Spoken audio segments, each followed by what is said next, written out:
High, good morning. তো আজকে আমি সকাল সকাল আমার মিনি ব্লগটা স্টার্ট করছি। রেডি হয়ে গেলাম অফিস যাওয়ার জন্যে, আর খেয়ে নিলাম কর্নফ্লেক্স, আর চললাম আমি অফিসের উদ্দেশ্যে। তো অফিস আমি সকাল সকালই যাই, আর যাই আমি মেট্রো করে। তো আমার মেট্রো চলে এলো আর আমি চললাম অফিসে। অফিসে পৌঁছে কাজ স্টার্ট করলাম। মিডল অফ দ্য ডেতে খেয়ে নিলাম একটা ফল। আমি নিজের দিনে একটা করে ফল রাখার চেষ্টা করি। তারপরে আমি আমার কাজটা কন্টিনিউ করলাম। কন্টিনিউ করতে করতে দেখলাম লাঞ্চ টাইম হয়ে গেল।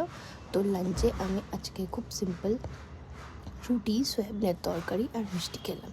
তারপরে আমি কাজটা কন্টিনিউ করলাম, আর ইভিনিং টাইমে চা আর দুটো বিস্কিট খেয়ে নিলাম।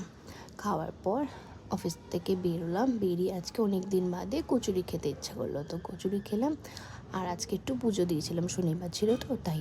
তো কিছু কেনাকাটি ছিল, কালকে মিনি ব্লগে অবশ্যই দেখাবো কী কী কিনলাম। তারপরে ডিনারটা কমপ্লিট করলাম। ডিনারে আজকে খুব সিম্পল ছিল, ডাল, আলু চোখা, বড়া আর মাছের ঝোল। তারপরে বাই, দিন শেষ হয়ে গেল।